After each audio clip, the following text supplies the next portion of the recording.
Hello everyone, so today we're going to be doing a review of my yearly book buying ban that I attempted and also my TBR jar and how those two things combined affected my unread series on my shelves. So, the goal of the buying ban was not to stop buying manga. I've said this several times. If you want to, I'm going to leave a link up here, for you to watch my original video where I talked about introducing the buying ban. But if you don't want to watch that, the point of the buying ban was just to get my number of unread volumes on my shelves down. That was the only point of the buying ban. So I could buy as many 2022 releases as I wanted to. I just couldn't buy anything that was originally released before 2022 unless I read one of like 5 series on my shelves, and those ones were Case Closed, which I unhauled. Seraph of the End, I didn't read that one.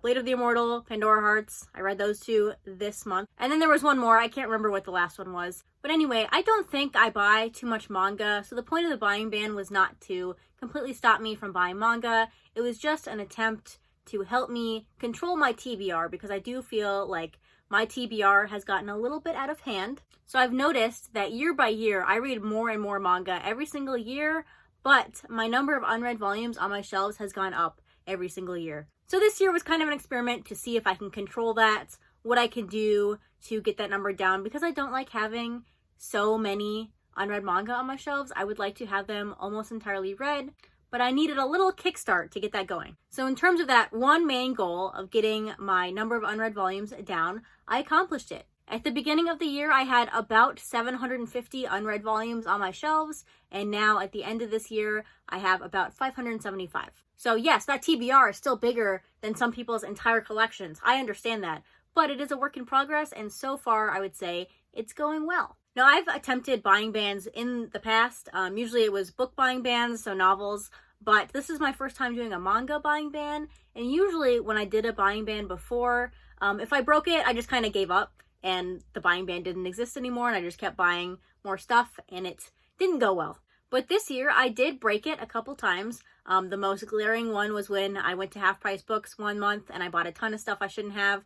I broke it then. However, I didn't just abandon the buying ban after breaking it one time. I went back on it the next month and I didn't break it again until this end of the year where I decided it was over. The reason I decided it was over, by the way, is because I was reading so many huge, intimidating series on my TBR at the end of the year. Honestly, I felt like I deserved a reward for reading those huge series that were on my TBR, so I just decided the buying ban was over and I could buy whatever I wanted to. And again, I didn't feel like I was buying too much manga beforehand, but this definitely helped me analyze my spending habits and decide if I really want to buy a series. And it really helped me get rid of my impulse buying habit that I had beforehand. So overall, I would say it was very successful. If you want to try a buying ban similar to this, you can make up your own rules. These rules were the ones I created because they helped me and they served my purposes. But you can create your own rules however you see fit. I would say my most important advice for doing a buying ban, especially as long as I did, is if you break your buying ban,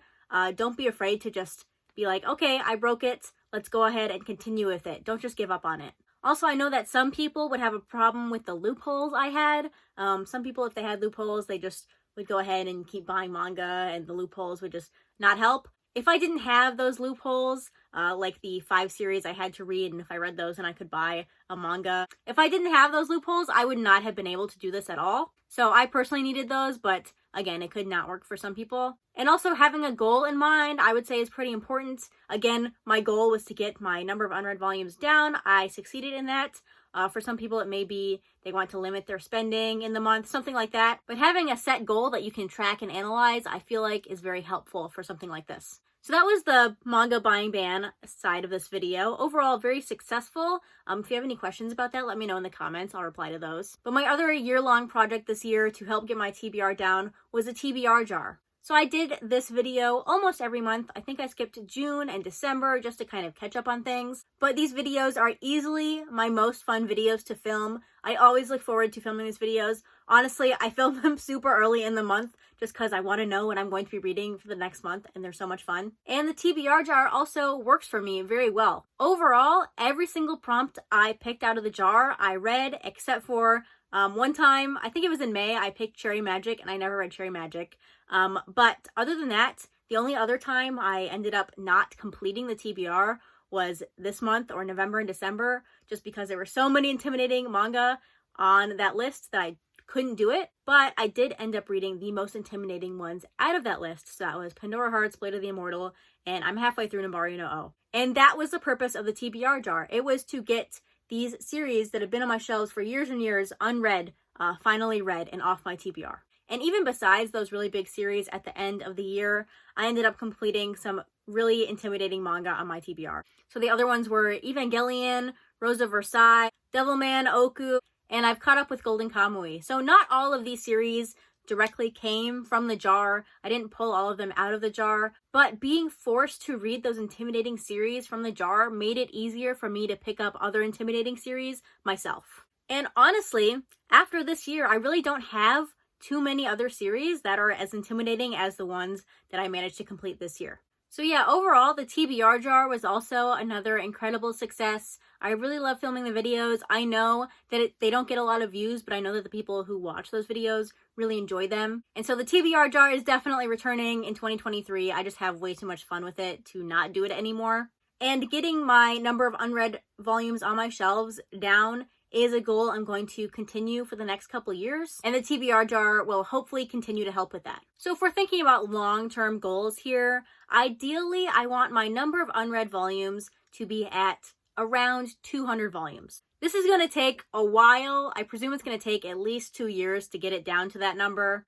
But this whole project, or these two projects, have shown me that it is in reach. I can do it. The number is 200 because I feel like that leaves me a good variety of things to choose from, because I do like having a sizable enough TBR where I can pick a couple different things. A couple different genres will be available to me at any time. But also, I feel like that number is small enough where I will not feel guilty if I decide to read something that's not on my TBR. Right now, if I want to, let's say I want to read a series on the Shonen Jump app, I feel like I'm neglecting my physical TBR if I go ahead and read that. Whereas if I had like 200 volumes on my TBR, then I wouldn't mind stopping and going ahead and reading a complete series on the Shonen Jump app, or using my library. I almost never use my library right now. Well, physically, I use digital volumes for my library, but I almost never go to the library anymore just because I have so many unread series on my shelves. But I do love the library, and I want to go again once I have this thing under control. But yeah, that's kind of my reflection for 2022. Let me know what you thought of this video, what you thought of the buying ban, what you thought of the TBR jar, anything like that. Go ahead and leave those comments down below. And also, if you have any personal things you do to control your TBR, let me know those down below. Maybe you just don't spend crazy amounts of money on manga like I do. But yeah, that's going to be everything for this video. Thanks for watching, and I'll see you next time. Bye!